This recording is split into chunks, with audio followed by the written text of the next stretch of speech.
Oke, halo semuanya. Balik lagi sama gua, Dayat Warteg, dan ini adalah teman gua. Sarti. Enggak, halo semuanya, gua Rano. Gue Claudia. Dan di episode kali ini, gua pengen nutupin kekosongan channel kita karena kita butuh duit dan kita butuh fame. Dan kita biar nggak kosong-kosong banget lah ya. Iya, karena gimana ya? Kita lihat perkembangan YouTube kita tuh semakin hari semakin gitu. Jadi turun banget. Bukan turun banget sih, emang kita dari awal belum terlalu naik. Iklan sebentar. Dan kemarin kita itu habis ngelakuin seminar ya. Iya, Seminar itu tentang narkoba. narkoba lagi ya, tetap ya, Ya, narkoba kita lagi. nggak jauh-jauh dari narkoba. Dan kemarin tuh seminarnya itu apa ya? Peredaran gelap narkoba pada generasi milenial dan generasi muda gitu. Ya. Dan banyak dari teman-teman kita yang datang, anak-anak SMA itu pada SMA nanya, dan SMK ya, karena Iya. kakaknya tuh banyak yang nanya kemarin. banyak yang nanya tentang ya balik lagi tentang narkoba, maksudnya kayak bahayanya dari narkoba itu apa, terus pokoknya banyak deh tentang edukasi juga. Nah, di episode kali ini kita berdua pengen enggak sih, gue cuma nyoba ngejawab aja, dan si Claudia bakalan nanya pertanyaan-pertanyaan yang kemarin belum sempat terjawab ya, Iya. karena singkat banget waktu tanya jawabnya. Udah overtime lah Udah gitu. overtime, jadi kita overtime. Jadi di sini kita mau bahas lagi untuk beberapa pertanyaan aja sih. Iya. Nggak banyak yang kemarin kakak-kakak SMA SMK belum sempat ditanyakan Mm-mm. ke narasumber. Nah, jadi gini. Jadi gini, kenapa sih harus jadi gini? Oke, balik. Kemarin kakak-kakak tuh ada yang nanya gini, solusi untuk menghambat peredaran narkoba itu gimana sih? Ini balik, ini menurut gue pribadi ya, kalau untuk menghambat peredaran narkoba itu kita bisa gunakan berbagai cara gitu. Contohnya kayak kita ada edukasi. Nah, edukasi ini ya sama kita kayak bikin konten begini, kita ngomongin masalah narkoba. Terus juga kita bikin seminar, dan kita juga biasanya bikin penyuluhan. Nah, kita juga di sekolah-sekolah itu bakalan ngomongin masalah ya kayak anak-anak yang udah kena narkoba. Soalnya kan anak-anak SMA, gue nggak tahu sih, gue kan datangnya dari SMK ya, dari STM. Dan peredaran narkoba itu emang di SMK tuh banyak gitu. Nggak kayak SMA. Mungkin kalau SMA nggak terlalu banyak, mungkin ada. Tapi kalau SMK itu kan udah terlalu parah gitu. Nah, terus kita juga ada caranya penegakan hukumnya. Nah, kalau penegakan hukum, kalau menurut gue pribadi, untuk pecandu atau pengedar atau bandar atau segala macam itu, menurut gue kurang apa ya? Kurang tegas lah gitu, kurang tegas dan kurang pas. Gue pernah baca salah satu kasus yang pemakainya itu dia ketahuan membawa ganja sebanyak 1 gram. Harusnya itu kan kalau 1 gram atau di bawah 1 gram itu direhab. Cuma entah mungkin karena atau gimana gitu ya. Jadi dia ini yang bawa 1 gram ini di penjara selama 5 tahun atau berapa gitu, gue lupa deh. Nah, untuk orang-orang yang ini kita masih pertanyaan yang sama ya, solusinya itu kita ngerehab. Banyak nih orang-orang di Jakarta atau di Indonesia gitu ya yang udah terpapar narkoba dan takut banget buat ngerehab karena takut nanti kayak dijelek. Iya, Katanya namanya jelek, terus ya berhubungan dengan polisi gitu. Itu pasti pada takut gitu. Kayak takut nih gua. Kayak takut anjing, ntar gua kebawa-bawa gitu pas takutnya. rehab, ntar orang tua gua ntar jadi bahan omongan tetangga gitu kan. Kebanyakan takut sama orang tua kan. Nah. Kebanyakan tuh anak-anak SMK gitu pada takutnya nanti nama gua jelek, Nama nanti nama jelek orang gitu. tua gua jelek gitu. Ntar takutnya pas di lingkungan rumah pasti dibilang, ini anak lo bawa pengaruh buruk buat lingkungan sini gitu. Itu yang mungkin yang ditakutin itu. Jadi kalau menurut gua lebih baik lo kayak gitu, lebih baik lo berani rehab daripada lo terus-terusan make narkoba itu. Oke, yang terakhir ini caranya itu dengan kerjasama internasional. Jadi penegak hukum kita atau pemerintah kita nih seharusnya collab lah, anjir collab istilahnya. Ya kayak kerjasama antara pihak Indonesia dengan pihak luar negeri, misalkan dengan Malaysia gitu. Atau ya dengan Singapura gitu kan. Jadi memberantas narkoba yang pengen masuk ke negara kita ataupun yang pengen ke luar negeri. Jadi sama-sama membatasi. Iya, sama-sama membatasi, sama-sama untung lah jadi istilahnya. Kalau misalnya narkoba selesai, ya otomatis kan negara jadi makin berkembang gitu kan. Nggak stuck aja ya. Apalagi Indonesia kan masih di bawah banget gitu. Oke. Lanjut, ada pertanyaan lain? Untuk pertanyaan kedua, apa ketakutan terbesar jika generasi muda hancur oleh narkoba? Wah, kalau ini kayaknya menurut gua fatal banget sih kalau misalnya emang generasi mudanya udah hancur kena narkoba gitu ya. Iya. Yang pertama itu SDM-nya hancur, bro.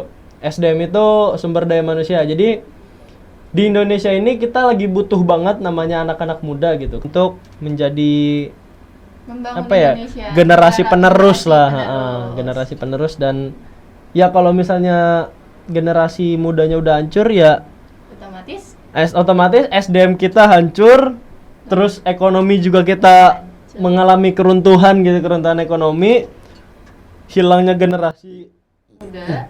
generasi pemimpin, dan yang digadang-gadang nih nanti nih generasi emas 2045 ini bakalan terhambat nih. Mungkin bukan terhambat aja, tapi emang stop karena emang generasi mudanya udah hancur semua gara-gara narkoba. Sebenarnya tuh gini, yang diserang sama narkoba itu sekarang yang diserang sama oknum atau bandar gitu ya. Itu anak mudanya, karena anak muda itu masih mencari jati dirinya gitu lah. Kayak apa sih ini? Kayak apa sih ini? Wah, ini ada barang nih, apa nih? Jadi dicoba gitu. Ujung-ujungnya juga ujung-ujungnya malah hancur sendiri gitu ya. Dan kalau hancur sendiri kayak gitu kan yang susah ya negara juga gitu kan. Negara juga yang susah, terus ya kita nggak punya apa-apa lagi untuk disembahkan untuk masa depan gitu lah. Ada lagi nggak? Ada lagi nih, satu lagi. Generasi emas 2045 apakah bisa terlaksana? Menurut gue pribadi sebenarnya antara bisa atau enggak sih, karena jujur ya, gue ngelihat perkembangan generasi muda atau ya hitungannya kita narkobaan gitu lah ya, atau generasi mudanya. Kenapa gue bilang nggak bisa tercapai? Karena ya gimana ya, bener kata Coki yang dibilang, gimana kita ngasih tahu anak-anak muda kalau kita harus maju, kalau di obat nyamuk aja ditulisnya jangan diminum, paham nggak? Padahal udah jelas obat nyamuk, kenapa ditulis jangan diminum? Berarti kan anak-anak orang-orang Indonesia kan pasti mikirnya ini obat nyamuk bisa gue minum kali ya, gitu. Susah kita ngejelasinnya gitu. Tapi mungkin kalau misalnya kita gali lagi gimana caranya semua itu bisa tercapai, sebenarnya ada sih beberapa cara, yaitu pendidikannya merata. Contoh kayak banyak anak-anak muda yang udah hilang masa depannya karena udah nggak bersekolah lagi. Mungkin karena sekolahnya mahal ya kan, atau sistem edukasinya yang kurang bagus gitu kan. Atau memang anak-anak ini udah mulai merasa kayak sekolah udah nggak penting gitu loh. Banyak gak sih teman-teman lo yang kayak gitu? Banyak. Ada yang nggak sekolah karena udah gue mau kerja aja, gitu, karena kurang edukasi. Kurangnya edukasi sebenarnya. Dan juga ada tuh tetangga gue juga, dia masih SMK gitu, kelas 2. Dia bilang untuk dia menjadi sukses nggak perlu sekolah, yang penting kerja. Gue kasih tau sama lo semua ya, lulus dari SMK itu susah nyari kerjaan. Apalagi karena jujur gue lulusan SMK yang ada di Jatinegara. Kalau lo tahu Bonset, itu kan termasuknya sekolah favorit gitu kan. Gue juga lulus dari sana, ya nilai gue nggak jelek-jelek banget gitu. Cuma pas gue lulus dari sana terus gue nyari kerjaan, ya kerjaan yang gue dapat ya maaf aja nggak bisa nutupin kebutuhan gua gitu loh selama gua hidup gitu. Terus juga bisa tercapai generasi 2004 generasi emas ini kalau ada layanan kesehatannya. Apa tuh yang dimaksud layanan kesehatan? Layanan kesehatan itu yang gua maksud gini, gizi sih sebenarnya. Gizi. Karena anak-anak, apalagi ya anak-anak yang sekarang gitu, anak-anak Indonesia yang kekurangan gitu, yang hidupnya serba kekurangan, gizinya itu tidak tercukupi dengan baik. Apalagi ya kalau misalnya kita lihat yang di jalanan itu tuh, kayak ada yang pendek banget gitu kan, stunting gitu karena gizinya dari kecil nggak terpenuhi gitu. Ya gimana mau terpenuhi, orang masih kecil aja digendong-gendong di jalan raya kok. Iya lagi. Ngisepnya ini kan asap-asap suprafit aja. Polusinya Jakarta kan tahu sendiri ya. Iya, yang diisep bukan apa ya bukan udara segar gitu, tapi polusi. Malah asap-asap suprafit. Suprafit. Oke, terus yang ketiga ini penanganan narkobanya. Penanganan narkoba ini cukup penting karena ya kita balik lagi kayak pertanyaan kedua tadi, kalau misalnya generasi muda hancur karena narkoba itu gimana gitu.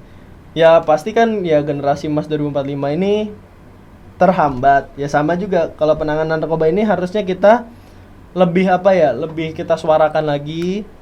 Kita lebih aware lah sama hal-hal begituan. Dan kita juga dari munculnya kayak gini tuh harus dari kesadaran sendiri sih. Susah kalau nggak dari kesadaran diri sendiri. Pasti ke bawah-bawah. Pasti ke bawah karena mungkin ya ada aja anak-anak yang lu mah so tahu, lu nggak tahu apa-apa tentang hidup, ini hidup gua gitu segala macam ya. Well, ya lu gua kasih tahu nih biar hidup lu ntar di masa depan makin bagus gitu, makin enak gitu kan. Daripada ntar overdosis di rel kereta gimana lu. Kan agak pusing kan. Mending kalau masuk ke penjara kan ada tuh sekarang. Tunggu masuknya penjara, keluar dari penjara nyari kerjaan makin susah. Ujung-ujungnya makin belangsak gitu kan. Ya sebenarnya balik lagi ke hoki sih kalau misalnya keluar dari penjara tuh. Iya betul. Tapi kan tetap dia nanti sakit. Iya. Dia pakai obat-obatan yang tidak dan baik. di sini juga di BNN ada orang yang dulu pernah di penjara dan sekarang jadi edukator lah istilahnya, edukator buat ngasih tahu ke anak-anak muda gitu. Nah terus yang terakhir nih, ekonomi. Kita ngomongin masalah ekonomi nih kayaknya udah terlalu berat sih sebenarnya. Gimana ya? Mungkin bisa tercapai itu karena ekonomi kita aja sekarang lagi turun banget bro. Betul bro. Kalau yang gua dengar-dengarnya ini kalau correct me if I'm wrong ya. Cemil ya. Apaan tuh? Jadi yang gue dengar di 2040 ini ini kata Prabowo ya, kata presiden kita yang maha asik. Jadi 2040 ini kita bakalan 2045 ini kita bakalan bangkrut. Ekonomi kita bakalan turun. Nah, gimana caranya nih mungkin bisa tercapai di generasi emas 2045 nih? Yaitu ya ekonomi kita dibagusin gitu kan. Ya sumber daya manusianya, kita balik lagi ke sumber daya manusianya. Kalau misalnya ekonomi kita pengen maju, otomatis sumber daya manusianya harus lebih tinggi dong. Iya kan? Kalau misalnya SDM-nya nggak ada terus pengen ekonomi maju ya nuyul. Gimana ceritanya? Gimana kalau nuyul ya kan, kalau punya tuyul gitu. Gimana tuh? Ya siapa tahu aja gitu di satu negara gitu, misalkan ya presidennya melihara tuyul gitu. Itu kan bakal mengangkat ekonominya gitu kan, bisa jadi. Kenapa harus tuyul ya? Ya siapa tahu kan. Iya betul. Pesugihan. Gak ada yang tahu soalnya kan. Bebek gombel gitu. Kan babi ngepet tuh kan. Nah iya tuh bebek ngepet tuh. Bisa tuh. Bisa aja. Jadi ngepetnya ke negara lain gitu. Misalnya negara A. Rame-rame gak sih? Iya. Kayak rambling coy. Kayak Attack on Titan. Wah, tiba-tiba tapi ujung-ujungnya babi semua isinya. Satu babi sama babi yang lain itu berusaha untuk dapetin duit banyak-banyaknya gitu. Udah lah. Gak mungkin itu sih, gak mungkin. Oke. Kalau mungkin kita udah kaya dari kemarin-kemarin. Atau di satu negara ini nih kita bikin channel YouTube nih. Set. Iya, jadi misalnya contoh negara Indonesia gitu. Kita bikin channel YouTube, terus ya kita semua gitu 200 juta jiwa lah taruh yang hidup di Indonesia terus nonton. Subscribe juga kan. Anjir duitnya banyak banget itu. Bisa bagi-bagi. YouTube-nya bangkrut ntar jadinya. Ya kan gitu bisa kan? Jadi support channel YouTube warga lokal gitu istilahnya. Jangan Mr. Beast Ya Mr. Beast. di subscribe dong. Ya harusnya ya kalau misalnya kita satu negara bikin channel YouTube ya, misalnya bangsa Indonesia gitu. Iya. Yang subscribe lebih dari Mr. Beast kayaknya menurut gue. Kayaknya. Kalau megang HP semua. Oh iya. Kan di pedalaman itu nggak megang HP, Bro. Kan kita masih ada suku dalam Ke warnet tadi ya? Iya, warnet boleh. bikin akun bikin banyak ya kan? ini. Boleh. Cerdas. Bikin nggak jelas. Oke. Balik ke topik dong, Ini jauh banget. Udah selesai kan? Oke. Dari kesimpulan. Oke, gitu aja. Jadi kesimpulannya itu Jauhin narkoba dan jangan pernah ngedekatin narkoba karena narkoba itu sangat bahaya dan itu merusak yang namanya masa depan, guys. Dan apalagi kalau misalnya emang lu nanti tuanya mau sehat gitu ya. Janganlah pakai narkoba, Bro. Jangan dekat-dekat narkoba. Ya, aduh. Apalagi kalau lu ditawarin sama teman lu nih, jangan mau. Pokoknya intinya inget. Kalau lu dibilang cupu bodo amat, memerangi narkoba ya. Iya. Kita perangin aja. Pokoknya jangan narkoba, enggak usah. Enggak usah. Lu bisa lebih keren tuh dengan cara sholat. Tadarusan. Lu ke masjid setiap subuh. Kalau misalnya lu bukan orang muslim, lu bisa ke gereja setiap Iya. Sabtu Minggu, ke wihara, ke kelenteng. Ya pokoknya tuh ya mendekatkan diri dengan Tuhan gitu karena Tuhan itu segalanya. Ya positif aja. Bikin konten kalau bisa. Ya positif nggak masalah asal jangan positif narkoba. Gak boleh itu, guys. Kalau yang itu dilarang ya, guys ya. Oke, segitu aja buat episode 1 kali ini. Gua akhiri, gua Dayat Pelari. Gua Sati. Dadah.